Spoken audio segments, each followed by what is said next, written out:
Hey everybody, welcome back to The Stuff of Legend. My name is D'Lo. I have another video for you today, and today will be, full disclosure, totally a spoiler discussion. So if you guys haven't yet seen Crisis on Infinite Earths, the CW Arrowverse crossover, you are definitely going to want to watch that and then return to this video once it's recorded.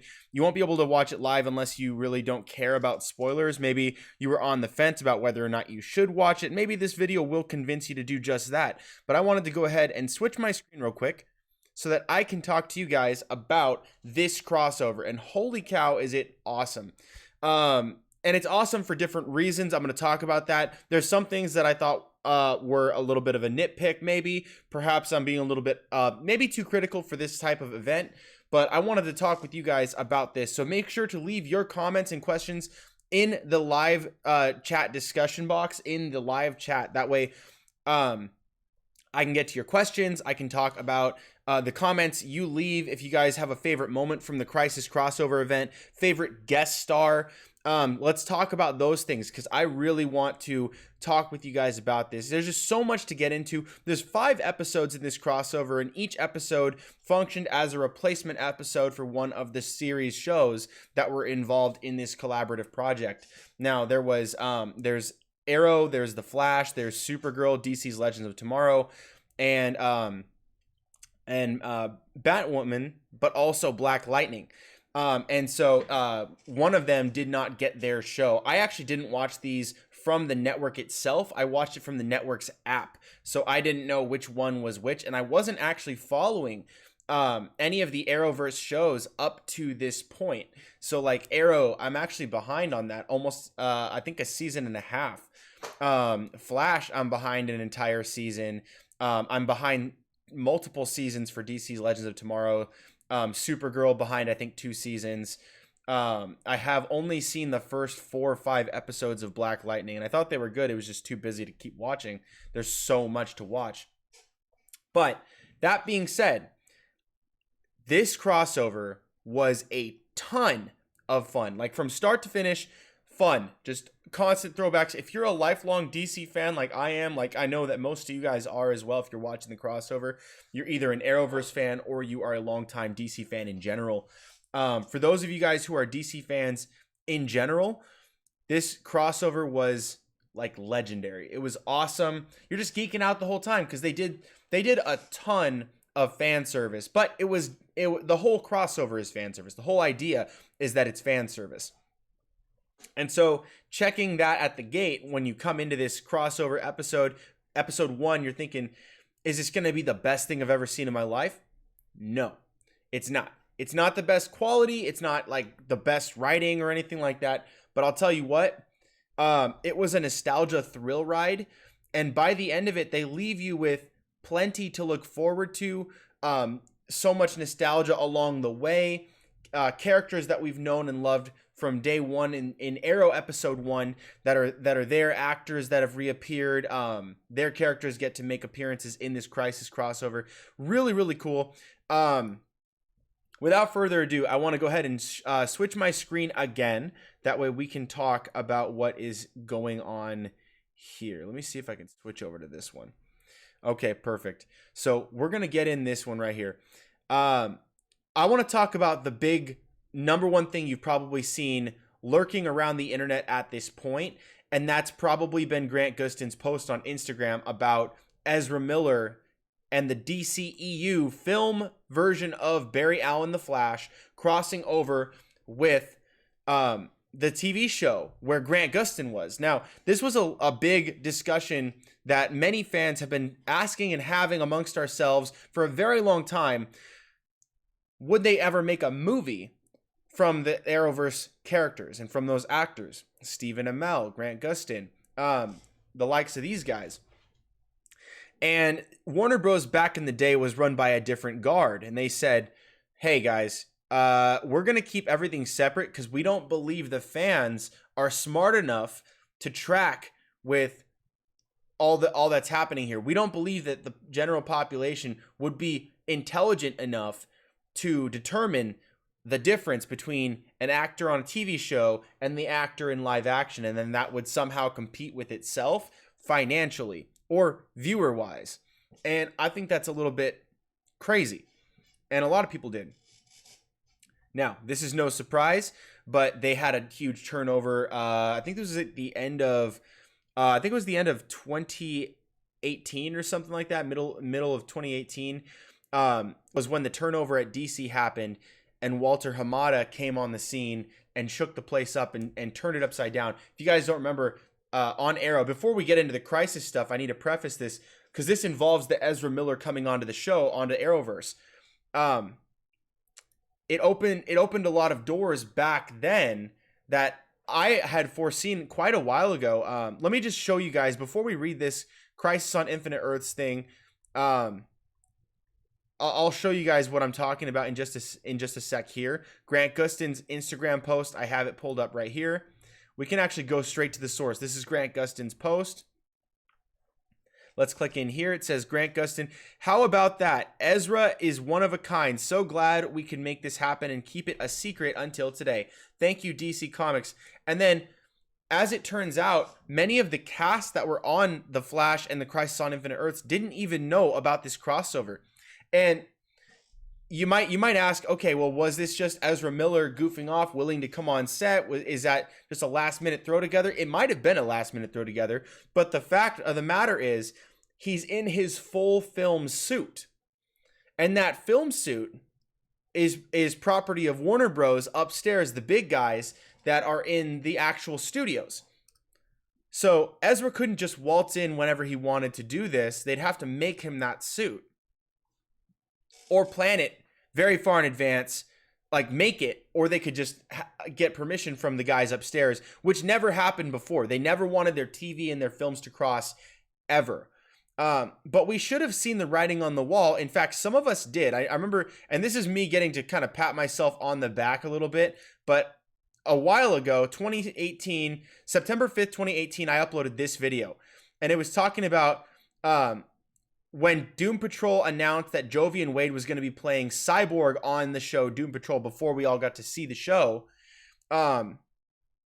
Many of us called it. We were like, holy cow, this is going to be crazy cool.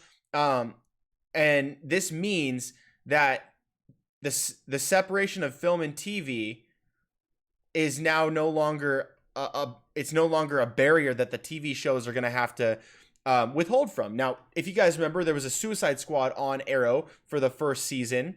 Was it the first or second season? They had Michael Rowe playing Deadshot on Arrow, and they started building in towards a Suicide Squad. They had Amanda Waller, they had a bunch of people, and then promptly the studio announces there's going to be a Suicide Squad film, and they cut the entire team that was going to be the Suicide Squad there, and they just never went back to the storyline from the Suicide Squad. And everyone was pissed. The writers, I think it was Mark Guggenheim and Greg Berlanti, were both like, what the heck, dude? You know, like we were trying to do something here on our show. You can't just decide fans on the shows like these characters. Now you're going to do a film about it, and then we can't use our stuff. We were using it first. Like, let us use our stuff. And the films were like, no, we have priority. Well, Warner Bros. Was like, we're going to make way more money doing it on cinema than we will on the TV show. And it was the old guard back there. Now, when they changed that, when the old guard left and Walter Hamada came in, one of the first things that happened was right here, was this whole, I spelled his name wrong. I think it's Jovian Wade. I spelled it Jovian Wade. I think it's Jovian Wade if I'm not mistaken. But, which is probably why I didn't get any views. I spelled it wrong. But it's Jovian Wade, Cyborg, means DC TV and DCEU can use anyone at the same time, and I was absolutely correct back then. Now, not a lot of other people were saying this. In fact, I didn't even see one person other than myself that was saying this, shouting it as far as I possibly could on social media. Holy cow, Jovian Wade and Ray Fisher are Cyborg at the same time. That's the very first B-tier character that we've ever seen simultaneously on DC TV and in the DC films ever. It's never happened otherwise. And so, other than that, it has to be a primary character like Ezra Miller's Flash. But the same thing applies, is that they were not going to allow them to cross over film and TV, so they had to keep them very, very separate. And even though Flash was doing really well on the TV show, he was the star of his show. They weren't going to cancel the star of the show. They'd have to cancel the show. where as opposed to Michael Rowe's Deadshot, they canceled him to get Will Smith in the role of Deadshot in the films. And same with Amanda Waller, same with a bunch of characters like Katana. And that's what they did back then. Now, Walter Hamada changed the game, and look what we've got again. Coming back in my video here, my primary point in case was that the only exception were A-list characters like The Flash, Superman, Wonder Woman, Batman, The Flash. But even some of those, they were very protective over, like Superman, and because at the time we didn't have Superman in this series. Supergirl was not a thing at this point in time. I believe it was about to get launched and they hadn't shown Superman just yet. So they were trying to keep that under wraps. Tyler Hoechlin was not cast as of this point, if I'm not mistaken. I could be wrong, but A-list characters were the only exception. And now they've actually done it. They've actually crossed over and said, holy cow, we can have whoever we want in whatever thing we want. And even though this is a special event, it's not just another episode of The Flash. This is a very special episode of a very special event, Crisis on Infinite Earths. I was so stoked to see this, even though it was a short interaction. I mean, I really enjoyed this. Did you guys like this? Let me know in the chat if you guys really liked seeing Ezra Miller's Flash in this crossover. But it was really cool when he shows up. Barry's trying to go from world to world, returning all of the friends that were scattered into the multiverse or wherever. It was kind of like a memory multiverse from Oliver Queen when he became the Spectre, to protect them from the antimatter wave. He kind of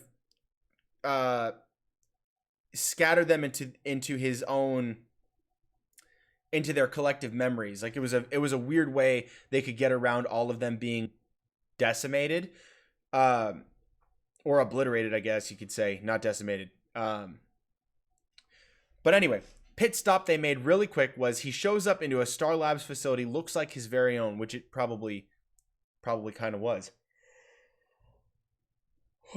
Sorry guys, whenever I talk too much, I yawn, and it's not because I'm not sleeping, it's because I'm just with less oxygen. I'm speaking too much and not breathing enough.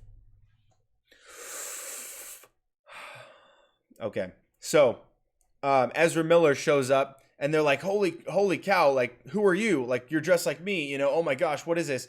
And it's kind of like a mirror, like, am I looking at you? Or are you dressed like me? Is this? And then Ezra Miller goes like, is this cosplay? And then he goes, no, I'm you. I'm the Flash. And he goes, who? Like, what did you just say? And he's never heard the word Flash. And it's funny because he wasn't officially the Flash. I mean, he's Barry Allen, the Flash, as we know him. But in the DCEU and Justice League, he wasn't given a title. So then up to this point, he didn't know who the Flash was. And so it's pretty cool. We've got his film, Ezra Miller's The Flash film, which formerly was the Flashpoint film. I don't believe it's going to be Flashpoint now. But the Flash movie that's coming out will be approximately in 2022. So we've got 2 more years to wait for that. Maybe a little bit more than that, 2.5 years. I'm really excited. I had so much fun with that. Another crossover moment that I really, really liked was the Smallville crossover. Because the Smallville crossover really understood who Clark Kent was from the Smallville. If you guys don't know, I'm a huge Smallville fan. Got the whole collection on DVD. I actually have the collection on DVD right here. I don't want to mess anything up on my setup, but got the whole DVD box set right here. And let me see if I can put that back without. I usually keep it right here underneath my my computer station right here. Try not to bump stuff. So yeah, that's good. So I keep that there because I love it so much. I like looking at it. It reminds me of a lot of the DC content that I've grown up loving, enjoying. And Tom Welling is an OG. Like he's like the modern depiction of what Dean Cain's Superman was, except it was a much more grounded feel. Like DC Comics started to take more realistic turns at what Superman would be like, starting with Smallville, starting with Brandon Routh and Tom Welling, those directors started saying, you know what? And the writers were like, hey, we want to see what Superman would be like before he was Superman, or we want to see what Superman would be like in today's world. Like, what would that look like? And they started taking more modern turns. It was like kind of very Dark Knight inspired esque, you know, like that whole feel of it. And they really got it right, because when he shows up, he wasn't Superman. And even though my entire heart was hoping, come on, let him put on the suit. Come on, let Tom Welling put on the suit. He didn't put on the suit because he had given up his powers. And this is something that has happened in Smallville before. So even though you might say Superman can't just not have powers, well, actually in the Smallville continuity, he did do that. Just exactly that. And it was very much like, if you guys remember Spider-Man 2 with Sam Raimi's Tobey Maguire Spider-Man, Spider-Man 2, he has that kind of run where when he loses the will to be a hero anymore, he loses his ability to use his powers. And they did that in the comics a couple of times, where he just kind of willed himself unable to use his abilities and just forgets how to use them and that kind of stuff. With Superman, he actually, his will to not have the power and not to use the power effectively disables his power. And it also disables his Kryptonian abilities as a whole, which is strange. It doesn't make a lot of sense when you think about it, but in the context of Smallville, it has happened before. And so when you show up into the Crisis on Infinite Earths, and they're trying to find the alternate universe Superman, that is the one that he's the one that's going to be the arbiter of hope, or whatever the name of it was, and they ended up not finding him there. But what they did find was Tom Welling at the Smallville ranch. And he was chopping wood, looks like a savage, wearing his flannel just like he always does. Looks awesome. They start talking to him, warning him that the Anti-Monitor is devastating the entire multiverse. They need his help, and he's like about to say something, and then Lex Luthor from Supergirl shows up. I'm not a huge fan of the actor that plays this Lex Luthor. I think he kind of plays like, I don't know. It almost seems like a slightly toned down version of Jesse Eisenberg's run, where it's evil for the sake of evil, but doesn't seem like a mastermind. Like, he seems kind of impulsively evil. Like, something just happens, I'm going to be evil. Something happens, I'm going to be evil. It's not like, it's not premeditated and carefully planned, where he doesn't want people to know outright that he's evil, you know? It's just, it's just impulsively evil. And I'm not a big fan of that. I like Lex Luthor to be cunning. And that's not something I saw there. Because I'm also, my favorite Lex Luthor to date is still Michael Rosenbaum. And even though he wasn't in the crossover, still great. So the crossover, again, long story short, I know I'm going on about this, but holy cow, was it nice, because he gave up his powers to have his wife and family with Lois Lane. And that is something that he wanted the entire time in Smallville. From start to finish, he never wanted to be Superman. He was stuck with his powers. He was stuck with the burden of the responsibility. He loves to help people. He can't not help people. But at the same time, eventually he finds Lois. He finds a family, and that's what Superman wants. That's actually the pivotal plot point for the Injustice storyline too, is that he has a family, and then boom, Joker cuts that all away from him. And that's the trigger point, because that's his whole heart. That's Superman. And so to me, it's just it's undeniable that I think they got Tom Welling right. And it does show that like, I was watching John Campea. You guys know I listen to John Campea a lot. I disagree with him a lot of the time on opinion-based stuff, but he gets the facts right very often. He's very he's a student of truth. He likes to make sure that everything is sourced, everything is double checked, and he doesn't speak out of turn or before something is verified. And so I really like that about him. So that's why I watch his show. But he was saying that pretty much all of the cameos and the guest appearances were rubbish, and that they weren't meaningful at all. And I find that to be inaccurate. I find that to be like, if you're looking at it from this needs to narratively be something that it didn't sign up to be in the first place, because this is the Crisis crossover. It's a fan service event that is designed to take you on a journey of fandom while still giving you a story. It doesn't need to be like an A-list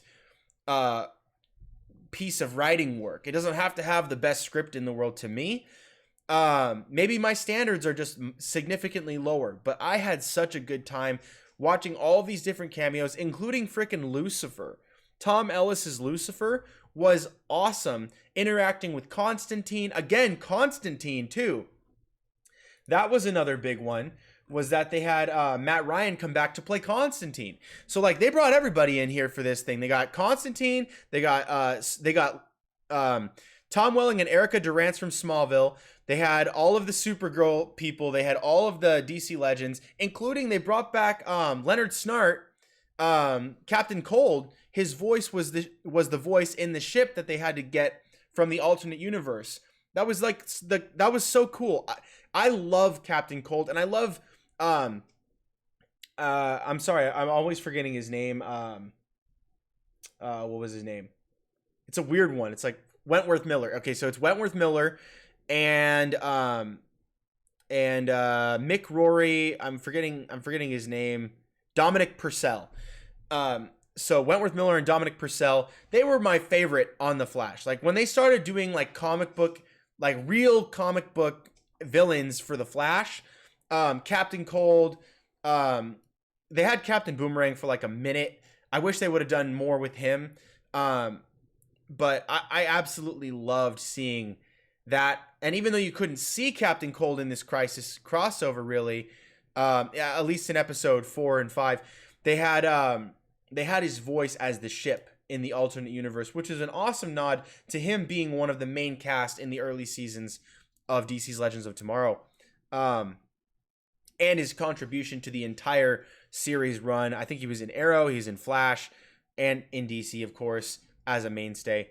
So I'm really happy with so much of what they did. But it was so cool to see how they did this, the crossover from the DCEU. This shows that the top dogs at Warner Bros. Have not only changed the entire controlling guard up there in the business offices, but also that they have the fans in mind.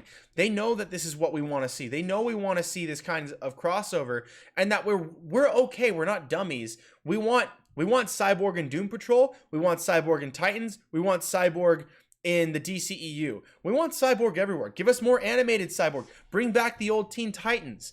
Give us all of these things. And we can have Cyborg all across the board with all different actors at the exact same time, and no one is going to bat an eye. We're not confused about it. We're smarter than I think the old guard gave us credit for, and I'm grateful to this man right here, Walter Hamada. This guy. He's the guy that's now in charge over at Warner Bros. Look, check this out. In January 2018, he was appointed the president of DC Films at Warner Bros. Pictures. So he's the guy that's helping make all the DC stuff come together. And I'm super, super grateful because we have him specifically to thank for these guys. Now, of course, Mark Guggenheim and Greg Berlanti are also hugely important for getting this to happen. But it's also Walter Hamada for greenlighting it and saying, yes, you may cross over with the film. You may allow the 1989 Batman world to be canonized into this project. You can bring Kevin Conroy into this project in live action and canonize basically the storyline of it's like what was it again? It's called I'm forgetting the name of this. What's the Superman storyline? Shoot. I keep wanting to say Red Sun, but that's the Russian one. No. It's the one that Brandon Routh's costume was based on. I keep forgetting. Kingdom Come. So there's Kingdom Come, and then also a little bit of the Batman Beyond storyline where he's just older, decrepit. He's been, he's killed a few people. He's kind of messed up now. That's where they went with this one, and Conroy killed it. He did such a good job. It proves that he could have been live action acting this whole time. It was really good. He did a great job. I will say some of the camera shots that they did in that one were kind of poor choices. Like there was a moment where Kevin Conroy, and again, this is a full spoiler discussion, so I'm sorry for just saying this. If you haven't seen it, just maybe turn your volume down for the next 10 seconds. I'm going to give you 3 seconds to do that. 3, 2, 1. Okay. Kevin Conroy, he ends up kind of turning. He doesn't trust Kryptonians anymore. He killed Superman. Supergirl finds out. He confronts her. Batgirl says, back off, Supergirl, or I'm going to kill you too. I'm sorry, not Batgirl, Batwoman. Batwoman, Ruby Rose. Then they kind of have like a short non-fight scene. That was literally the stupidest fight in the entire thing, actually, and which sucks because I love Kevin Conroy, but she literally just pushed him with one arm, and and he falls back and his electric robo exoskeleton just zaps him to death. And that was the weakest. I was like, oh come on, that could have been so much better. But then I didn't mind that too much because I mean, he was already kind of in the exosuit, like what's he gonna do? I mean, you know, unless that thing was beefed out like the Lex Luthor power suit, I don't think he was gonna stand a chance. So they kind of just went through that really quick. Push, and then she's like, don't touch him, you'll get zapped. And then when he falls down, he whispers something, and I can't remember the exact line, but he whispers it, and they zoom in on his mouth like this close, like really, really close, just to show that he's whispering something. And I thought that was kind of a dumb camera angle. So there was like a couple of moments through the series where that would happen, where it was just like a poor camera choice, poor, like a weak fight scene, or, you know, like that kind of thing. But I will say the whole entire story arc with him, except for just the fight, that was pretty much it. But everything else with Kevin Conroy was gold. Everything was gold with him. And I loved what they did with Smallville. It would have been nice. I really would have been awesome to see him suit up and get involved in the action. But they already had 2 Supermen on the team. So bringing in Tom Welling was like icing on the cake. But I also felt like that fit the narrative a little bit better and allowed the focus to stay on Brandon Routh, which was good. Because Brandon Routh suiting up was a big deal. It might feel like it's less of a big deal than some of these other cameos, but that's huge. I mean, that's another DC film crossover, because that's Superman Returns. Superman Returns is back. You know, they canonized that crap, and it was so nice to just see him suit up. He looked awesome, but then also to see scenes where him and the Ray Palmer him were together, and then scenes where he was Clark Kent next to Tyler Hoechlin's Clark Kent, and then the same Lois Lane was there, and she was like looking up at him like, this feels oddly familiar, even though she hasn't had any Brandon Routh connection. She's there with Tyler Hoechlin at the same time, but she can tell this is Clark Kent, this is the man I love, even though it's a different universe's version.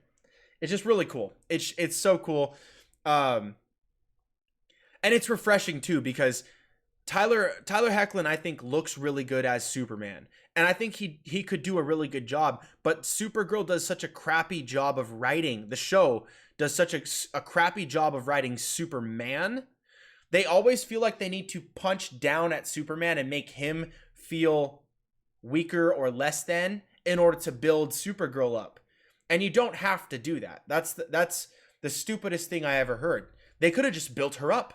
Make her super, super awesome. You don't have to say, like, I'm awesome, and then have Superman come in and be like, oh, you're so awesome, and then be like, oh, you're way better than me. You're Earth's champion. Earth doesn't need me because they have you. And then fly away. And it's like, what? You don't have to do that with Superman. Come on, man. So anyway, it was really nice because this crossover Crisis series did a really good job of making Superman Superman. All across the board. Tom Welling's Superman was the Superman he was meant to be in Smallville. No flights, no tights. That was the whole idea from the get-go. And Erica Durant, it was so wonderful seeing her again as Lois. Still my favorite Lois Lane. I liked Amy Adams, Lois Lane, but nowhere on the same level as Erica Durant's by far. And it's hard even to compare to because there's so much more screen time, so much more material, and you can get to know a TV actress much better than you can a film actress because there's just more time. There's more writing. That being said, I think I still like the Supergirl Lois Lane better than Amy Adams. I don't dislike Amy Adams. I just like, it's kind of like my affinity for the 3 Spider-Men primary actors. I know there's way more than 3 Spider-Man actors, but 3 live action Spider-Man actors that are the ones almost everybody knows: Tobey Maguire, Andrew Garfield, Tom Holland. Every single one of them I got mad love for, mad respect for, but it still for me goes Tom, Tobey, Andrew. And I'm not hating on Andrew. I love Andrew. My bar for respect and love for the least of those, in my opinion, is so high that I gotta do this whole like song and dance to explain that I don't hate Andrew when I say that it goes Tom, Tobey, Andrew. You know what I mean? And that's kind of how I feel about the Lois Lane actresses. I think it goes by far. Erica Durant's is on the top, and then I actually like I forgot her name, but the actress from Lois and Clark with Dean Cain, her second, then Christopher Reeves, then the one from Smallville, then Amy Adams. I mean, sorry, not Smallville. What did I just say? Supergirl, then Amy Adams. I don't really like. I think maybe one of the reasons why I don't like Amy Adams particularly is because she doesn't look to me like a Lois Lane. Plus, and I don't mean this to bag on her or anything. I don't mean this as an insult, but she seems considerably older than Henry Cavill, and I think she is. But in the movies, she does look considerably older, and to me, that's hard to like get past. Because because Henry Cavill's like on a scale of 1 to 10, he's an 11.2. He's like he's a freaking god among men, literally. Toss a coin to your Witcher, you know what I'm saying? Like he's like the man. And so for me, I don't know, it's just hard to do that. But I really did like what they did here in the crossover. It's just so much fun. I want to take some of your guys' comments because you guys are blasting me up here in the comments talking about the Crisis on Infinite Earths crossover. Yeah, dude, let me go over here and take some comments. Daniel's Hot Topics says, let me see if I might have to copy and paste this. I don't know why, but I think I might need to rescale the here we go. Okay. Daniel's Hot Topic says, when they created the new multiverse, there was no Earth 66 Adam West Batman, Earth 89 Michael Keaton Batman, Earth or Earth 167, which is Smallville Earth. Yes, I know. And then let me leave that one right there because I'm going to talk to you guys about that really quick. So that's a great question. And I'm going to go ahead and hit that as an entire topic. All right. So thank you, Daniel's Hot Topics, for sending that in. I'm going to go ahead and answer that right now. So yes, in the Crisis crossover, it ends showing that many of the Earths that happened before are completely done away with. 66 is done away with. Earth 666, which apparently is Tom Ellis's world, somehow made it into the DC continuity, but he's that's the Lucifer show. Not even a DC show, it's the Lucifer show. That one apparently is in flux. Like, we don't even know what happened to that one specifically. That one in Ezra Miller's world, which is the DCEU, they disappeared from the story, but not obliterated, apparently. So there's still an open end for those. Obviously, the show's not going to be the thing that cancels the DCEU, and it certainly isn't going to cancel a show that's still ongoing like Lucifer. So those two things are still good to go. But you're right. Earth 66 with Adam West is a closed and done deal. Smallville is a closed and done deal. And then also Keaton's Earth 89 Batman world is also a done deal, apparently. Now that being said, those few worlds that are there, there was others that totally got obliterated as well. In fact, pretty much all of the secondary worlds that were out there got completely eradicated. For instance, Black Lightning's world destroyed. They never fixed that. Also, another one was Supergirl's world ended up getting destroyed, but then when they fixed stuff with a specific way, they created a new world where Supergirl, DC Legends of Tomorrow, Arrowverse, The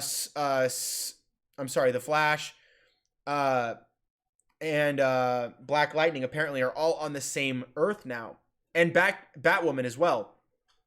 So now all of them are the same timeline. They're the same world, same universe. And I believe that one is called Earth Prime. They call that one Earth Prime. Now there are other worlds that were canonized, which I will mention right now. So if you guys didn't see this, there are several. I'm going to go ahead and pull this one up. I took some notes, and please forgive how rudimentary my notes are because I was in a hurry trying to do this. Let me see if I can do this. You can see my email here. You can see some people on the left.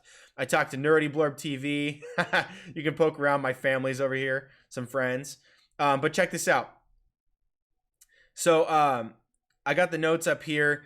Yeah, the Earth 89 gone. I was going to take the note and say Earth 66 gone.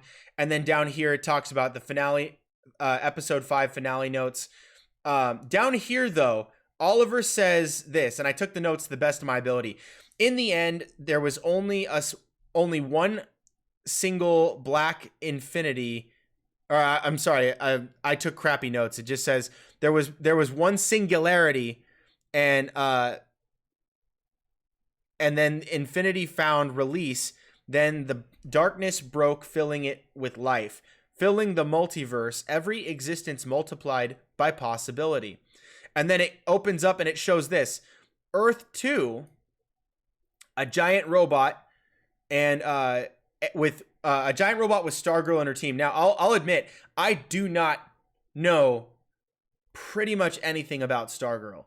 I don't know anything about her team. I don't know who those secondary characters were. I did not look into it, and I'm not a big fan of the Stargirl character.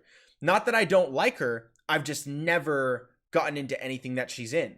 So that being said, the show will likely be my first real experience with her outside of like one episode of, I think it was Justice League Unlimited.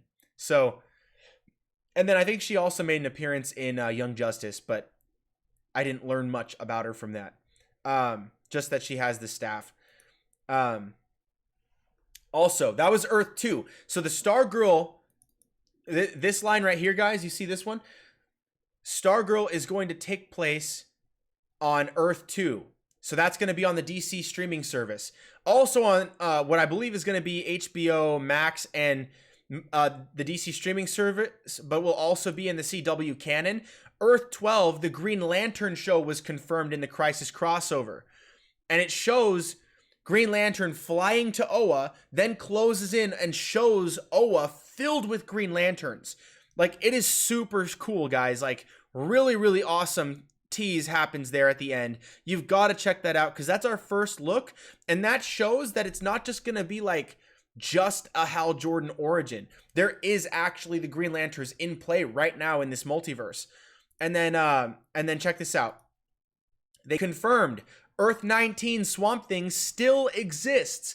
And what that tells me is that we are going to get more Swamp Thing. There was a huge fan, that was one of the most watched things on the DC streaming service. People love Swamp Thing. So clearly, even though their budget got shot right in the face when they first started and the swamp they were shooting in was like, oh, just kidding, we're actually going to charge you guys 2 or 3 times what we originally agreed upon.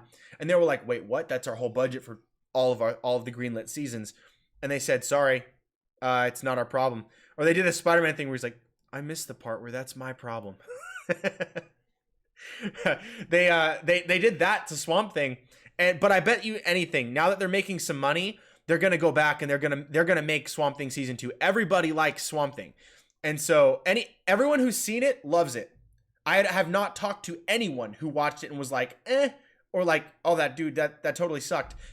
Everyone I've talked to, 100% that saw it, loved it. Titans, although there was mixed reviews for season 1, they have greenlit season 3 and are working on it right now. Rumor has it they're going to include Oracle in there. Hashtag Amber for Batgirl. I'll get to that later too. But we also have Earth 9. Titans was confirmed at the end of the Crisis crossover. So first Earth 2 with Stargirl. Earth 12 with the Green Lantern on HBO Max. Earth 19 Swamp Thing, which I believe confirms that it will continue on. Earth 9 with Titans is continuing on. Earth 21 with Doom Patrol is continuing on, of course. And then Earth 96. This is very, very interesting. They canonized that Earth 96 with Brandon Routh, Kingdom Come Superman, is still around. That is very important, guys. And I'll suggest one thing. It doesn't mean that he's going to get another project. But it does suggest the possibility that we're going to see him again as Superman. Otherwise, why wouldn't they just kill him off? Like, why wouldn't they just allow his character to go out in a blaze of glory or his world not exist? Because he was on their world. He was in their universe. And then they went out of their way to canonize Brandon Routh's Superman after confirming that this is the last time we're gonna see Brandon Routh on DC's Legends. This is the last season for him. So then, is he going to move on and go back to the role of Superman? He got a massive fan support from all of us. Boss Logic, Ultra Raw, what's his name? 64. Ultra Raw on the artist on Instagram. One of my favorites as well. I just can't remember what his handle is. Ultra Raw something. But anyway, they went out of their way to canonize this. And that to me is big, big news. They canonized Swamp Thing. They canonized Brandon Routh's Superman. Everything else has confirmed next seasons, except Swamp Thing and Brandon Routh's Superman. But that means, to me, that they're going forward with this project, and I'll get to why else. You guys probably already looked down here and saw this. So the Earth Prime, CW Flash, Arrow, Supergirl, DC's Legends of Tomorrow, and Black Lightning are now all on the same Earth. Barry Allen never ran Black Lightning back to his world. I mean, according to what we've seen in the CW crossover here, they're on the same world. So is Black Lightning going to continue more directly in the CW verse? Is he going to become more of the DC family? Maybe have a couple of crossover single-off episodes with some of these other teams? That would be super fun. I would personally love that. Maybe the ratings aren't doing so well. Maybe the ratings for his show are doing not so hot, and they're just going to absorb him into one of the other shows. I think it'd be really cool to have him join the DC Legends of Tomorrow. That would be really, really fun. Anyways, another thing that happened, oh, and there was a really nice memorial for the Green Arrow, by the way, in that. And I'll talk about that down below as well, because there's so much more going on there. But here, first, the last cameo that they did was not another confirmed alternate universe, but in the Arrowverse continuity on Earth Prime, where they have their Justice League like headquarters. They set up that table where they could all kind of do that council of like protecting the universe and the world. Now, obviously, it's everyone except for Arrow. But there is still a seat at the table with an Arrow logo, which is probably for Mia Smoke. They have a Justice League headquarters now, effectively, but also Gleek. So at the end, you see Gleek, they hear a monkey, and everyone's like, what is that? And it's right after Barry says this was a former research lab for Star Labs, and they worked on all kinds of crazy stuff here. Then you hear the monkey going, and then like you hear like, what the heck is that? They pan over at the very last shot of the Crisis crossover, very last shot, and it shows this cage with it looks like a banana peel hanging over the side. And then they zoom in on the name. It's open. It had some like hay inside or something, so that whatever the creature was inside there, obviously it's a monkey, could stay there, be nice and warm. They were feeding it. Cage got open, zoom in on the name tag and it says Gleek. There's only one other character in the DC universe named Gleek. And it's Gleek. Gleek is from the what's it called again? The all new Super Friends Hour. The show here, I'm going to scroll down so you guys can see this part. I take a lot of notes on my email. I send myself notes on the email so you can see some of these. But like right here, for instance, Gleek was the blue alien monkey created for the animated series The All New Super Friends Hour, which aired on ABC in the late 70s. The Wonder Twins, Zan and Jaina, and their pet Gleek. It was kind of like a Scooby-Doo type of feel, or the Jetsons, where Batman, Superman, Aquaman, Wonder Woman, Flash, a bunch of the OG DC characters that were effectively the Justice League, but they were called the Super Friends. They teamed up with two kids, Zan and Jaina, brother and sister, twins, obviously, hence the name Wonder Twins. But they had a pet alien blue monkey named Gleek, and he understood human speak. He understood, effectively, English. He had human levels of intelligence, so they could kind of ask him questions like, Zoink, Scoob, what did you see over there in the Haunted Mansion? Like that kind of thing. And then, but it wasn't obviously Scooby-Doo, it was the monkey.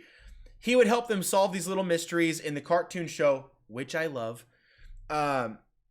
Kind of in the same way that the Jetsons and Scooby-Doo did. The monkey served as comic relief, and he had a super strong prehensile tail capable of stretching, which is fun. They canonized this in live action, and it led as the cliffhanger at the end of the Crisis crossover, which means right after they got done saying, hey guys, Stargirl's coming, Green Lantern's coming, probably another season of Swamp Thing's coming, Titan Season 3 is coming, Doom Patrol Season 2 is coming, probably more Brandon Routh Superman is coming, obviously more of all of this, the Earth Prime Arrowverse is coming, which is like 5 or 6 shows, but also then they lead off right after doing all of that and say, the Wonder Twins? Dude, I am so excited to see the Wonder Twins. If this is a Wonder Twins show, I'm going to be over the moon. I have to see this. It's going to be ridiculous and super, super cool. I cannot wait to see this little alien blue monkey, Gleek, as the cohort, co-star, or whatever. Maybe they actually use like an actual on-set monkey. That would be really, really fun. It doesn't have to look alien. It can look just like a regular monkey, as long as it can, behave and perform, and the actors are cool to like work with the animal. Would be super, super cool. Do some simple detective work. Have it be a little bit lighthearted. I could get so down with that. Now, again, this Crisis on Infinite Earths crossover, all these other shows, for the most part, are all going to be on either like HBO Max, or it's going to be on DC streaming service. One of those things, probably. But Gleek was verified to be on Earth Prime, which makes me believe it's going to be the next CW show. So if CW is cooking up more and more shows for the CW, or DC shows for the CW, then I think one of those that they just confirmed is the Wonder Twins. And I could not be more happy. I think this is going to be awesome. And I want to show you guys a quick picture in case you guys didn't already know the Wonder Twins. The Wonder Twins and Gleek. So they look kind of ridiculous, but I'm all about that. So like, take a look. This monkey looks insane. The comic version looks absolutely nuts. This one kind of looks like a monkey chimp kind of hybrid right here, and that's the one from the TV show. Just they gave him kind of like a more welcoming face than a monkey probably would have. So he kind of looks almost chipmunk-esque here, like with the buck teeth and that kind of thing. Not very monkey-ish, except for the body. But I would hope they would go all the way. Go all the way with it, man. Wonder Twins it up. I'm super pumped. Yeah, and so that's kind of like the long and short of what your your question about the multiverse was there. I'm sorry that, it took forever, but I'm having so much fun doing this video right now. I'm gonna go. Normally, I try to cut these live streams off at 1 hour. I think I might actually train this one off as long as we possibly can, maybe 2 hours if we are able to. We'll just have fun with this one because there's a lot to talk about. All right, Dan's Hot Topics. Thank you for that question. The Galaxy Man show number 2. Let me see if I can get my notes back here. Okay. Galaxy Man show 2 channel 2 says, "Hi, I'm the Galaxy Man from the Galaxy Man show. I could not stand episode 5 because I felt episode 5 was too rushed and it was like they just wanted to get to a point, in my opinion." You know, that's a very interesting take. I felt like the series could have done better with a full 8 episodes. If they had done kind of the Netflix model where they spaced it out, that could have been really nice. But I think the problem with it was that the actors have schedules to keep with their own shows. And so they tried to fit it so that they could usurp one episode from each show and not have to take too much away from any one thing. And also not overload the fans with too much content more than they had budget for, because they had to try to fit the Crisis thing into the budget they already had for the regular series for each show. And so I'm sure they had been setting stuff aside for this event, but I think you're right. As far as story goes, they definitely rushed it because it felt like Ray Palmer came out of nowhere at the end with that tech and was just like, boom. They didn't explain really what happened to him. Even really, I felt like they rushed the explanation why they were going to go that route in the first place. But, you know, it was kind of cool because it gave Brandon Routh another opportunity to be the star of this thing, because he was the star on 2 different fronts. He was Ray Palmer, which was a secondary character but came in for the finish at the end, and also the other main star of the meat of the story, which was him as Kingdom Come Superman. Really, really cool stuff. Yeah, episode 5 did feel like they rushed the conclusion, the finale. One thing I gotta say, and I think you may possibly agree with this, I don't know if you will, but and it doesn't matter if you agree, you know, but, you know, just let me know if you feel the same. But the final fight scene and a lot of the big battles against the Monitor, he summons all these like crazy looking ghost creatures, and they did this I think for the last crossover too, but it's just cannon fodder effectively. Like, what's funny too is like Supergirl's like blasting them all with her vision, she's and everybody else is like, you know, blasting or hacking and slashing and that kind of thing. But then you also get I can't remember what his name was in this crossover, but Kevin from Supernatural, the Asian kid, he's playing the scientist, Choi. I can't remember what the name of the character was, Choi, whatever. He was the Arbiter of Humanity, I think it was. He was just out there punching ghosts and they were blowing up into dust. So it's like, how dangerous are these ghosts? I mean, he's literally a nobody, never been trained in combat a day in his life. And he's punching the ghosts that were summoned by the Anti-Monitor. And it's like, no one else could stand up to the Anti-Monitor but Supergirl and Kevin from Supernatural are on this same exact level in this fight. I was like, that seems a little odd to me. Like, shouldn't it, you know, like, shouldn't Supergirl be holding this off while Kevin's over there working with Lex Luthor to try to like read the page, you know, or something? There should be a different role for him, I think. But no, everyone was punching and kicking and it was great. So, yeah, a little bit rushed, but hey, you know, I mean, I actually didn't hate episode 5. I feel like episode 5 was designed to reassure us that the shows are going on and that there's more to come. That was kind of the gist of it. Yes, to wrap up the Anti-Monitor, that part did feel rushed. The Anti-Monitor, the meat of the story, felt rushed, but the real conclusion was what they had coming next, I feel. And so to me, that's kind of the more important thing here, because the whole thing for Crisis on Infinite Earths for me has always been the nostalgia of it. Like, what is it that I've always loved about DC that these writers are showing, hey, we all feel the same way about this thing. We love Adam West and Burt Ward. We love Michael Keaton's Batman. We love Brandon Routh. We're not ashamed to say that we loved Superman Returns, like that kind of stuff. Or Kevin Conroy, like all of the things that they added. So they did a good job of wrapping it up. Yes, a lot of those Earths were destroyed, but to be honest, the minute they stopped making Michael Keaton Batman films, it's effectively done. Christian Bale's Batman is effectively done. And so that world is technically, you can imagine it's still going on right now. And we can do the same thing even after Crisis if we want to. But, whatever. It's they canonized a few things ongoing, like Brandon Routh Superman. So I'm still happy with where it ended. Even though I agree, it was rushed. So you're right there.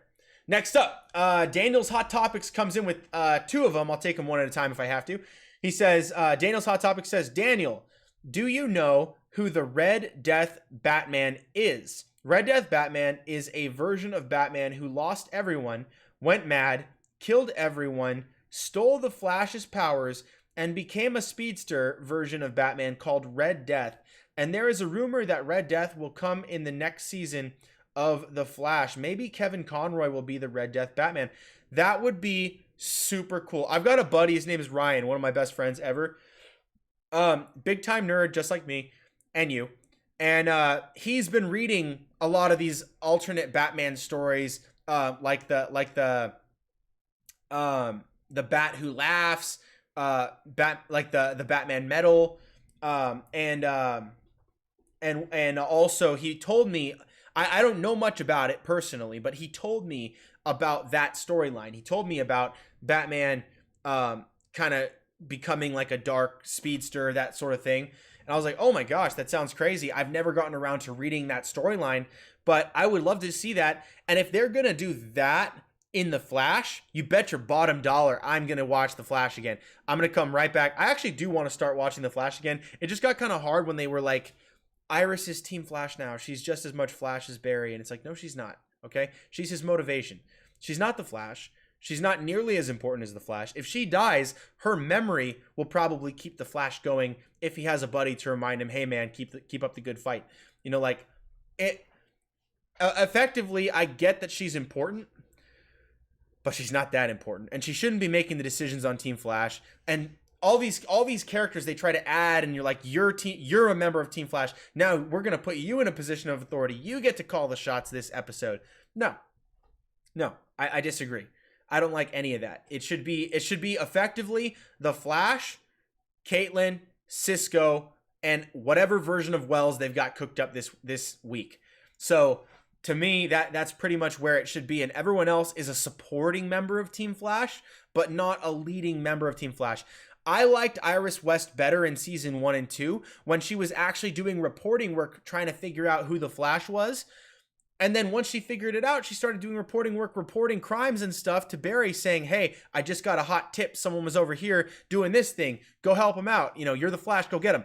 That was awesome. That was really, really cool. And I hope they can find a way to get back to that, because that is the Iris West that I like. The reporter, the journalist that's not afraid of anything, but she's not part of Team Flash. She's not the Flash. She's not that important. She needs to stay in her lane. You know what I mean? She should stay in her lane. Let Caitlin Snow be the executive female team lead member of Team Flash. Even though she goes Killer Frost once in a while, or she is Killer Frost or whatever. No, I just, yeah. So I'll start watching The Flash again if they do that storyline, because I would love that. I absolutely love that idea. Thank you for saying that. All right, so then Anthony Manzano says, hi, Daniel. And then he sends another one, message retracted. Then he says, Daniel, with the success of Crisis on Infinite Earths special out of all the Superman to sew up in the special, who matches up the best with Battinson? Okay, so I think I get the gist of your question here. Your question is, of all of the Supermen in this Crisis on Infinite Earths special, who matches up best to be the Superman in Batman, in Matt Reeves' Batman world? I would suggest that of all of them, I think that the one that would fit the best is probably going to be Brandon Routh. But you have to, again, his storyline, I don't know, is compatible. So you might have to make adjustments.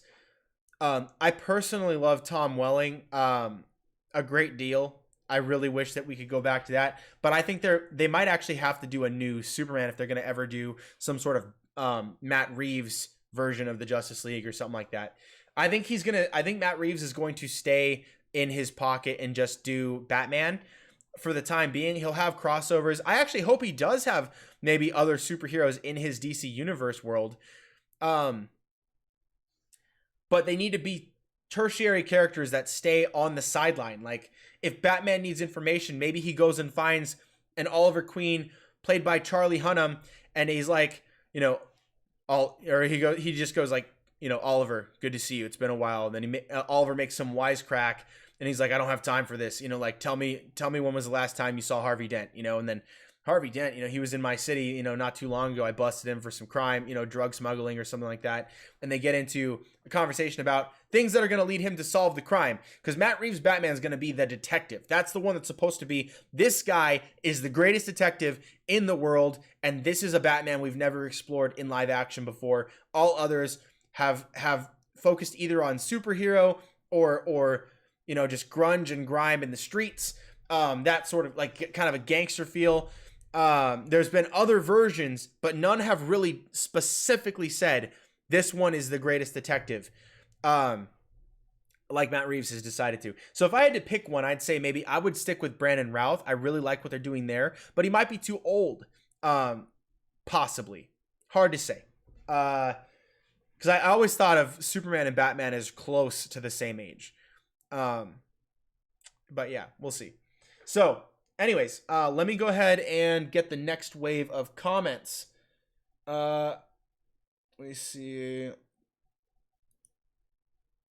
All right, let me see. Couple retracted messages.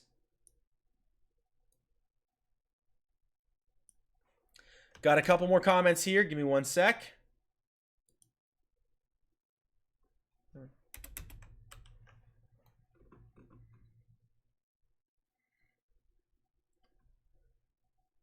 Okay. All right, I think I got it right here.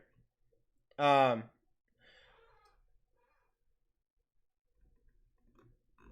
don't know why it lined over to the right. It's okay.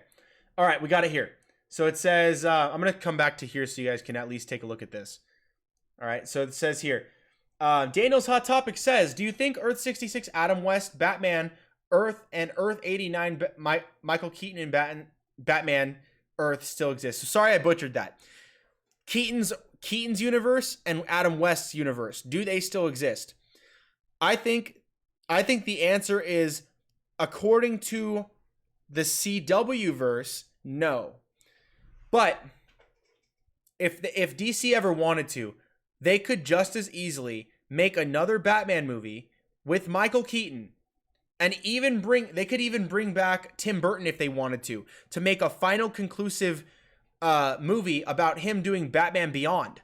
Like, they could have Keaton play the older Batman Beyond Batman, training Terry McGinnis, if they wanted to. Like, they could do whatever they want if they want to, and just say that, like they said before, every universe multiplied by possibility.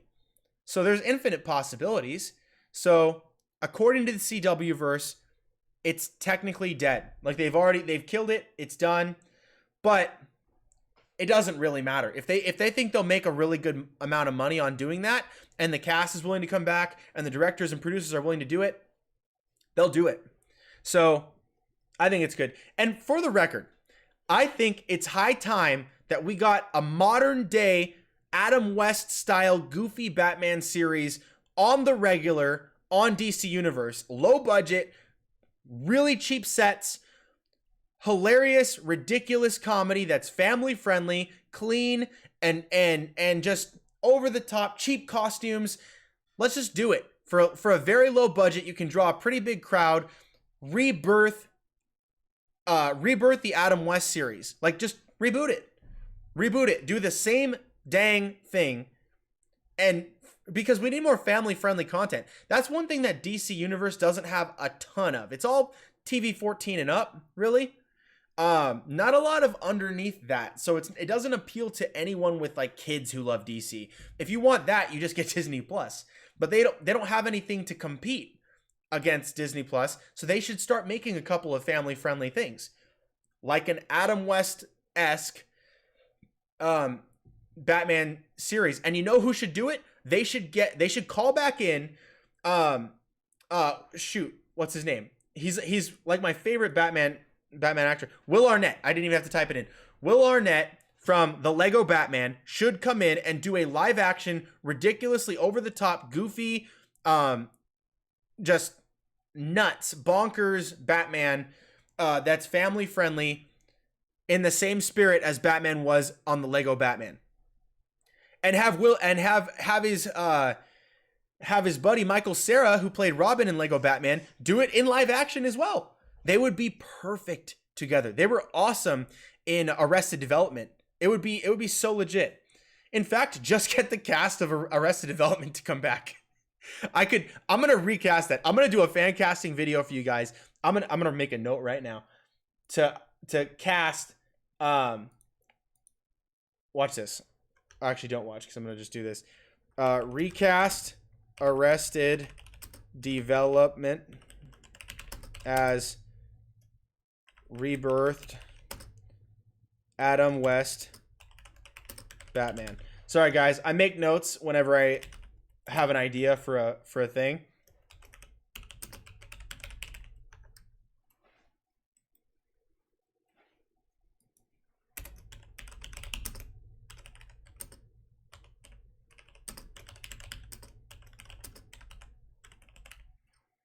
Okay. All right, sorry about that. It took a little longer than I wanted it to, but whatever. We're back. And let me take the next one, okay? So we kind of talked about that. Let me see. Counterparts of Robert Pattinson. So here, let's go to the next question here. Daniel's Hot Topic says the shadow creatures are called shadow demons. Thank you. I couldn't remember what they were called exactly, so thank you for that. Shadow demons is what they're called. And yeah, they seemed to be just as vulnerable to a physical punch from a normal human being, like a total normie, than they were from the laser eyes of Supergirl to, you know, like the staff of Black Canary, you know, like, or I mean, sorry, White Canary. Pretty much everybody had the same effect level on these shadow creatures, shadow demons, and that just made them feel kind of weak to me. Like, why were people running from them in the first place? Like, the second someone accidentally ran into them, they'd probably blow up into dust. So, why is it a concern? Anyway, because as a citizen, if something grabs me, I'm destroying that thing. Like, something tries to snatch me, I'm punching, I'm kicking, I'm trying to rip its legs out. You know, that sort of thing is happening. I'm not going down without a fight. So to me, it doesn't make sense. The next thing I wanted to talk about was a question from, again, Daniel's Hot Topics. He says, so Batman of Earth 25 lost everyone, went nuts, killed his rogues galleries, went to Central City, killed the Flash's rogues galleries, stole the Flash's speed, and I hope Kevin Conroy. And then it continues on, says Kevin Conroy from Earth 99 will become the Red Death Batman, Earth 99 Batman, and Earth 25 Batman story is similar. Yeah, dude, I like that idea. I really like what you just told me. If that's the gist of that comic, I'm definitely going to read it. Just a matter of time. Like me finding the time to actually get around and reading it. And then also, I have a heater on, so I'm going to turn that off. It's like burning my legs off.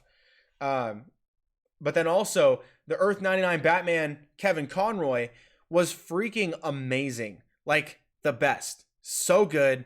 And he played a dark Batman very, very well. So yeah, if they want to get and I don't mean this to potentially disparage Kevin Conroy, but if they want to get an actor for cheap, it's probably going to be Kevin Conroy.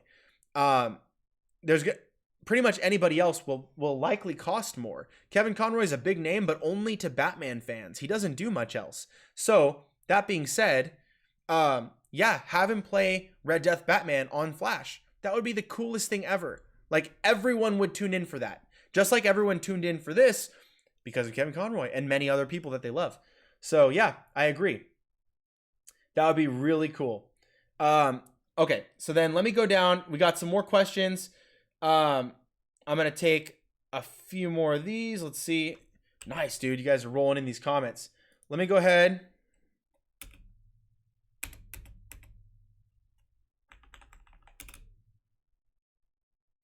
Yeah, I'm going to delete all these real quick.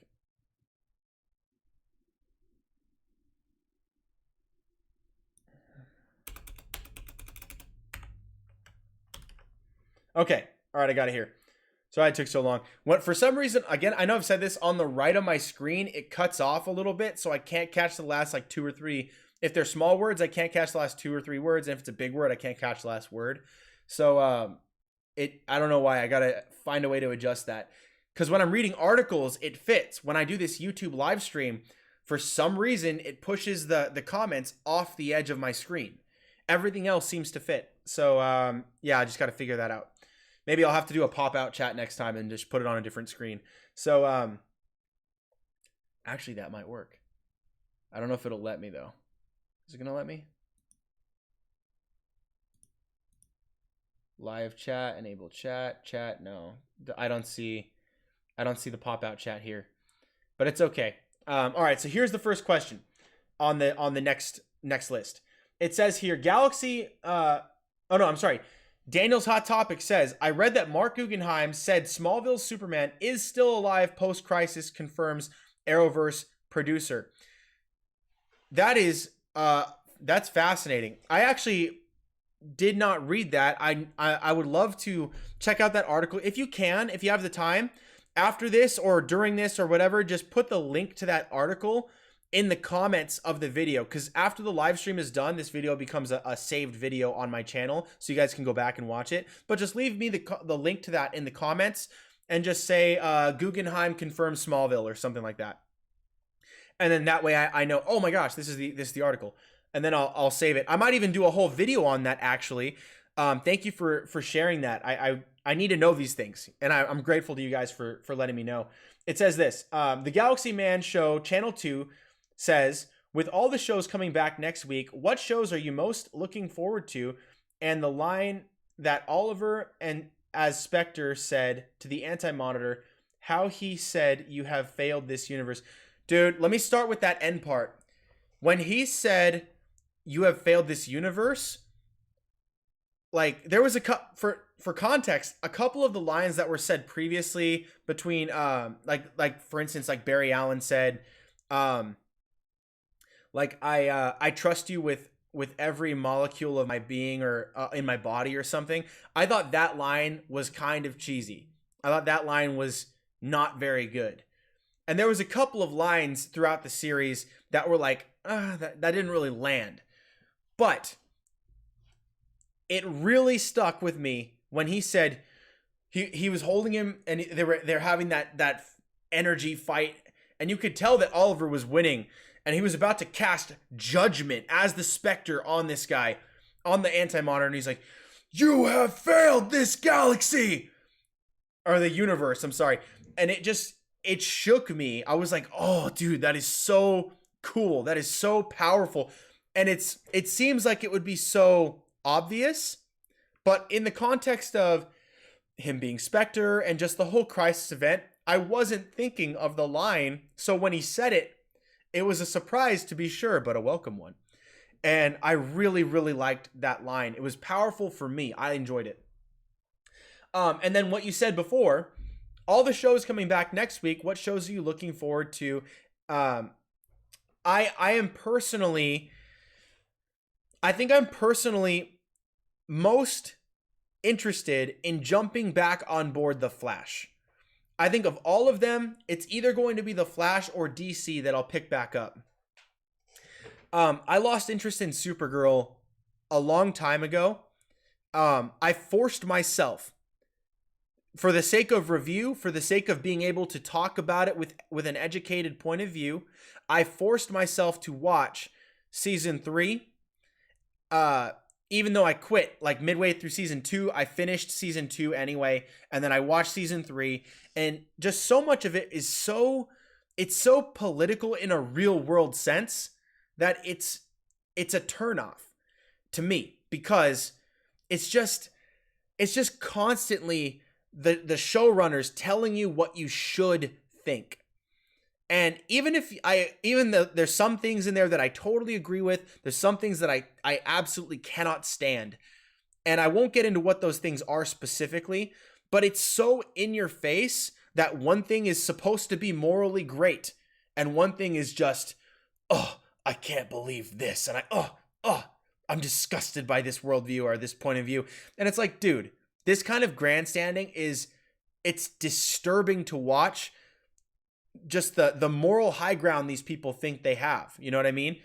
And it's so polarizing. Like, I've got friends of all political spectrum that I'm like, I don't hate anyone or dislike anyone for having a certain point of view. I don't judge that person for their point of view, their worldview, who they vote for, that kind of thing. That's stupid. That's a stupid reason to not like someone. But the show is so in your face that they're disgusted by any other opinion except for their own. And they all seem to have the exact same point of view. Like, it's like one person wrote the entire narrative of the show from a political standpoint. And that is not good. That's not a good way to write a show that is not inherently political.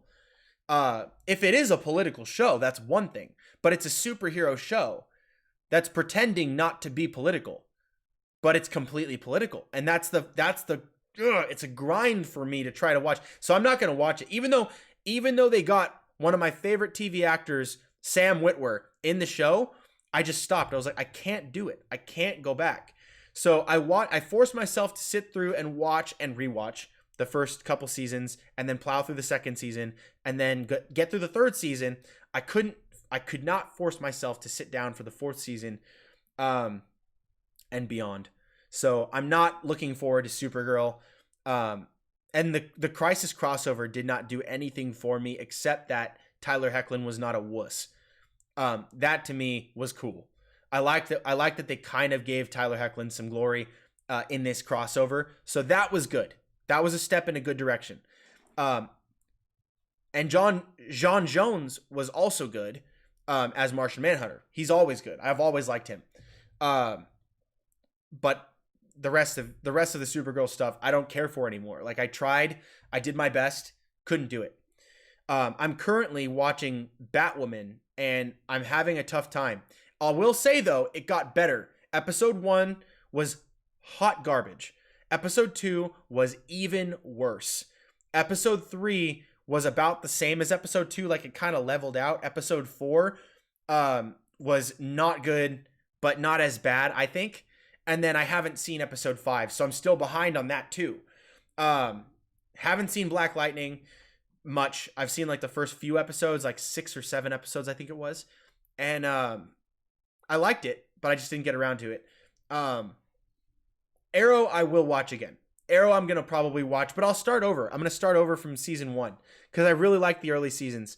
So I'm going to do that again. I'm going to start over Arrow and then plow through. But Flash, I am looking forward to. Flash is the one. So to answer your question, long form, which I always do long form. That's what I'm looking forward to the most. So let's get to the next question because I know you guys are waiting for these. So then Anthony Manzano says, Daniel, with Matt Reeves casting Robert Pattinson as Batman, who are you cast as a perfect counterpart in the Bat family to Robert? So I think what you're asking here for the Bat family is probably Dick Grayson, Jason Todd, maybe Alfred, but we already have Alfred, I guess, so we don't need to do that one. That's Jeffrey Wright. That's tough because we don't have an official age. We have a bracket of age. So this Batman is supposed to be between the ages of like 21 and like upper 20s. So a younger Batman, but not specific on age as of this point in time. And that's going to be important because he has to be old enough to take in Dick Grayson as an adoptive son. Because until he gets Dick Grayson, there's not a whole lot of Bat family. I mean, everyone else comes after Dick Grayson. He's the first one. So, like, Batgirl comes after Dick Grayson, Tim Drake, Jason Todd, then Tim Drake, you know, like, get into all the, like, Batwoman in that universe. Obviously, much later, you get characters like the Signal, you get, like, female Robins. Lots of other characters come into play after that. Hard to say, though, because if you're going to go really, really young, I might go with, I don't know, like, I saw a lot of people casting Finn Wolfhard, one of the Stranger Things kids. I'm not that big a fan of that kid, and I'm not that big a fan of him as Dick Grayson. I think that's a horrible cast, unless you're going for like a child, and then you're gonna show up in the next movie and he's already kind of an adult with a new actor. I could go for that, but I'm not keen on Finn Wolfhard. He's really, really thin, and he does not have the personality of a Dick Grayson. From what I've seen, he's an actor, so he can surely learn how to play that, but I just don't see that as of yet. Not that you were advocating for Finn Wolfhard, but I'm just saying I've seen that and I don't like it. If I were to go for a Dick Grayson, he'd be much older. I would actually have him around the same age that they're looking to cast Matt Reeves. So hard to say. I'll have to think and get back to you on a Bat family casting for Robert Pattinson, because he's supposed to be younger and not really at the place where there is a Bat family. He's kind of on his own, other than Alfred. So, yeah. And Catwoman. Zoe Kravitz. So, I'll get back to you on that one. The Galaxy Man Show Channel 2 says, that was one of the greatest moments in the crossover when Oliver as Spectre said that one line to the Anti-Monitor. I just want to take a moment and say thank you to Stephen Amell for being the greatest Green Arrow. Yes, I completely agree. He is the greatest Green Arrow. To be fair, he's the only live action Green Arrow we've gotten. But I agree. He's just awesome. Like, going back and rewatching season 1 of Arrow, it's absolute gold. Like, what they did in that show was amazing. It was directly inspired by Christopher Nolan's Batman. It was supposed to be grounded, real world, no superpowers at all for season 1. And once they realized these aren't just teenage kids watching, we have a ton of comic book fans of all age brackets watching our show who never watch CW, because this is a comic book show. We should lean into the comic book aspect. And then they did. And then you start to get more superhero stuff. They did the Mirakuru. They did a bunch of other things. And it was gold. I love what they did. It was awesome. And I love where it's come to with the Flash and Supergirl and all the crossover stuff. But I do feel like it lost the essence of kind of what it was. Like, it still always feels like it's deviating from his original mission to strike off the names in the book. Because once they ran out of names, they had to come up with a new purpose for him. And I think they struggled to pin down what that exactly was. They made him more of a mentor, and it kind of works. But people still just love Oliver Queen. In the context of the Crisis crossover, it works perfectly, though. Because, he's the mentor father figure. He goes full Spectre, and then he gives his life for the cause, like full messianic figure style. And it's so powerful and touching, and it's great because we've grown to love him over the years. And he's just great. Stephen Amell is great, and I hope he gets a chance to play in another big role. If DC is done with him, I hope he gets a chance at Marvel. Or maybe he moves over to Star Wars. Maybe he gets onto the Lord of the Rings show at Amazon. Maybe, I want to see him in more things. I want to see him in a lot of things. Maybe he gets to be in the X-Men. Maybe they cast him to play like either Cyclops or Havoc in Marvel's X-Men when they finally do that in the MCU. Would be really cool. I'd love to see more of him. Anyway, so the next thing here is, let's see. Daniel's Hot Topics says to the Galaxy Man Show Channel 2, did you say according to DC Earth 89 and Earth 66 is gone for good, and when did they confirm that? And then so that was a question for Galaxy Man. Basically, they confirmed that those worlds were done at the very beginning of Crisis. At the very beginning of Crisis, episode 1, they show Earth 89 with the reporter that was the reporter during Michael Keaton's Batman. He was looking at a picture of the newspaper that said Bruce Wayne marries Selena Kyle or something like that. Like basically Batman and Catwoman finally married. And then he looks up into the sky, it turns red, and his world vanishes. And they did the same thing with Earth 66 when Burt Ward, I can't remember what he said. It was probably something like "Great Caesar's ghost" or something like that. Or like "Holy cow, Batman," something to that effect. He said something like that while he was walking his dog. And then the sky turns red and consumes the planet. So in the very beginning of Crisis on Infinite Earths, they destroyed Earth 89 and 66. Which is a huge bummer because those are some of everybody's favorites. But it's okay though, because at the end of the day, if DC wants to do something with those things again, they simply will. They'll create a way. There was another multiverse where this thing, or Earth 89 and 66 were one of infinite possible Earths of that kind. So there's more of them. There's no way to lose when you have infinite possibilities. So the ones we saw died. That's confirmed. But are those universes gone from all versions of that universe? Probably not. So anyway, that's kind of it. Officially, they're gone. Unofficially, everything's still around.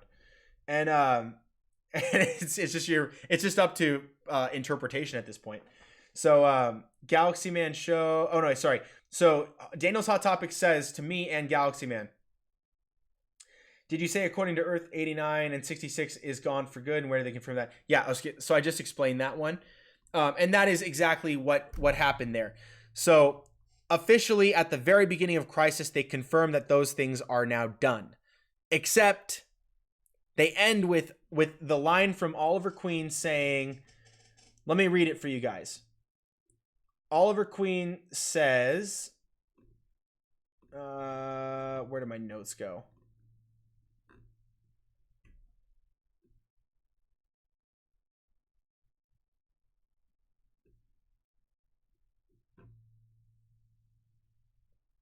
Where did my notes go? Oh, here it is. I found it. So basically he says, every existence multiplied by possibility, which means that every existence that's out there, which is up to interpretation as whether or not there were already multiple Earths of Earth 66 and Earth 89, multiply that Earth by infinite possibilities, and that's what you have. So the ones we saw are confirmed to be gone. The ones we did not see are still possibly out there. And that's effectively the answer you have. So not all hope is lost, my friend. Not all hope is lost. And I think that'll, for the most part, unless you guys have more comments, I think that's pretty much what I wanted to talk about. I'll do more specific topics on this because there was so much we didn't even get to, so many things that happened that I really enjoyed. I'm going to make a list of things as I remember it, or I'll rewatch it, and I'll write down specific things I want to talk about, theorize about. I keep yawning, guys. I'm sorry. It's because when I talk for long periods of time, then I get yawn-y for oxygen. So anyway, be sure to head over to Grant Gustin's page and like his picture of him and Ezra Miller. Let him know you love him. If I go like this, I just leave a comment. I love you guys so much. Say something silly like that. And then you go over here, and then you can check out all the other things. Everything that we talked about, including this article, which I didn't go through, but this article here from Newsweek, I have linked in the description. I've got this linked in the description. I've got these searches linked in the description. I did not link this one, but whatever. It's not hard to find the Wonder Twins. My stuff's obviously down there. I've got a ton of new designs, by the way, guys. I don't know if you follow me on Instagram, but I have my TeePublic merch store where you can get tees, mugs, hoodies, sweaters, all that stuff. And I've got a ton of new designs. I've been going ham on some release the Snyder Cut action. I used to be a total non-believer in the Snyder Cut, and I still, to a degree, am a believer that there is no official finished cut that is edited and ready to go, because there was not an edited cut, but there are scenes recorded, shots of scenes that were filmed, green screen footage that it exists. The footage exists, but there is no completed film yet.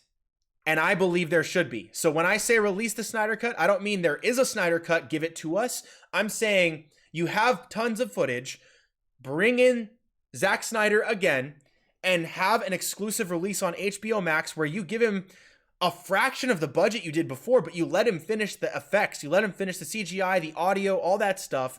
It's going to cost money, yes, but it's going to be one heck of a kickoff for your HBO Max subscription series, because everyone is going to want to watch that Snyder Cut.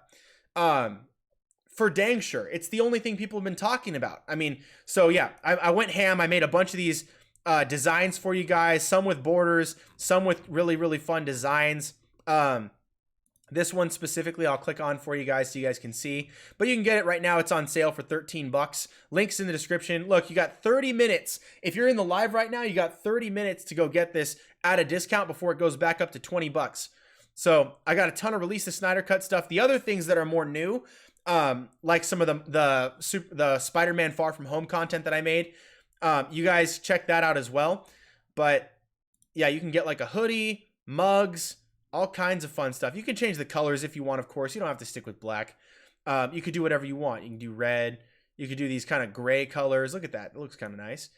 Come over here with that heather gray finish. Get a charcoal heather. That looks nice with the gray image too. That's cool. Then you get the mugs and stuff. So I got a ton of fun things that will help you, help me and my channel, because obviously I'm going to make a cut of the profit here if you guys choose to support me in this way. So again, if you guys want to support my channel, do what everyone here did and leave your comments, questions, all that stuff. I will take the last couple questions because we have a couple down here below that just popped in. So stick around. I will answer those. But if you guys want to support my channel and help me grow as a YouTube channel and as a business, I'm going to let you know right now how you could do that for free. No money at all. Please like the video, share the video with a friend, comment down below or in the live chat, and subscribe. If you do those 4 things, you've already helped me out more than you could ever know. Seriously, that's the best thing you could possibly do for me. And then if you want to help me grow financially, get some cool stuff for my channel, some new tech, microphones, mic stands, help pay for my Adobe suite, like the 50 whatever bucks a month it is to keep all my Photoshop and Premiere Pro and all that, and all the different things that I pay for to keep this channel going, you can check out my merch store. And that's where this comes back in, is you can come over here and you can say, oh my gosh, my favorite Batman actor was actually Andy Samberg from Saturday Night Live, or it was Kevin Conroy Batman. My favorite Batman is Kevin Conroy. And right now, his shirt is on sale for $13. So if you want, click the link in my description. You can go down there and get 35% off store-wide on this merch. You can get it, if you want it, you can get it in blue. Why don't you get that in that nice Adam West blue? Or you can get it in the asphalt gray. You can get it in that kind of Ben Affleck gray color. Or you can just go straight black because you're Batman and that's what you do. So check it out. You can get some merch. It's going to mail right to you from the store. I don't touch the merch at all. I make the designs. And that's kind of how it works. So I'm an artist and I create the designs. They sell the merch, but I get a cut of the profit, and it helps me out. So I really appreciate you guys. If you want to do that, get some cool merch for yourself, a nice mug for your desk, a sticker, a hoodie, a phone case, wall art, anything you guys like that. If you got a newborn baby, you can get a baby onesie with your favorite Batman actor on there. Look at that. That's nice. I got another baby coming this month. So I got my 3rd kid, and you buying this helps me feed my kids. So really appreciate I really, really appreciate you guys. Also, this new design He's a menace. Very sleek. I know you guys are mostly DC fans, or at least you're DC fans here in the comments, because that's what we're talking about today. But I got some Marvel merch here for you too. So check that out. Lots of fun things here. Release the Snyder Cut. Cal Kestis. If you guys playing that Star Wars game. But anyways, guys, I really appreciate you helping me out in this way. But the most important thing you can do for me is just like, share, comment, subscribe, and that's going to help boost my channel and become more searchable so people can find my videos. Anyways, thank you guys so much for watching this video. If you guys like this video, be sure to leave a like, share the video, comment down below, and subscribe to the channel, and click the notifications bell to be alerted right away when I go live next time. That way I can answer your questions in the live. And the last question of, actually two things, last of the day is Halam899 says, hey, first time watching. Ha! I know it's not, because you're one of my longtime viewers. Thank you so much for coming back and tuning in. You're the bomb. And also, Daniel's Hot Topic says, here's a good question. Oh, it's cutting off on the side. Let me just go ahead and copy this. And before we close out, last words, guys. Last words. Here's a good question. Earth 2 was destroyed and it came back. So why can't Earth 89 and 66 and Earth 99? The real answer is that technically everything that was destroyed in the multiverse was destroyed. The caveat, though, is that you could have the same characters, the same actors on a different world, playing the same roles in the same stories with just one minor tweak. And effectively, it's the same thing. So, according to the logic of Crisis on Infinite Earths, those previous worlds are no longer there. Earth 2 kind of came back, but it didn't. Earth 2 came back for Stargirl. So yeah, you're right. Earth 2 came back. Earth 2 came back. Earth 12, Earth 19, Earth 9, Earth 21, Earth 96, and Earth Prime. All of these Earths are confirmed and verified to be in existence. And I'm sure there's going to be an infinite number of others that'll open up as well. So we could just make that up. Anyways, thank you guys for leaving these comments and questions. Hope that answers your question. Leave more down below. And if you want me to talk about a specific and different type of content or topic, if you want me to cover a theory, a fan casting of any sort, leave it in the comments below or email me at thestuffoflegendshow@gmail.com and I will get straight away into making a video just for you. Anyways, thanks guys. You're the best, and I'll see you guys next time right here on The Stuff of Legend. Hey guys, D-Lo here. Thank you so much for watching. If you like this video, give it a thumbs up. And remember to share this video with all of your nerd friends. I know you got them, and you know who they are. Leave a comment below and let me know what you thought about this discussion. Let me know what you would like to see me do a video on next. Subscribe to the channel because you're a legend, and we have that in common. Also be sure to turn on notifications to be notified right away when I upload my next video, or so that you can be alerted when I go live next time. That way you'll never miss a thing. Check out the other videos on the channel so that we can have a discussion on all your favorite movies and TV topics. Thanks again for watching. Stay tuned for more right here on The Stuff of Legend.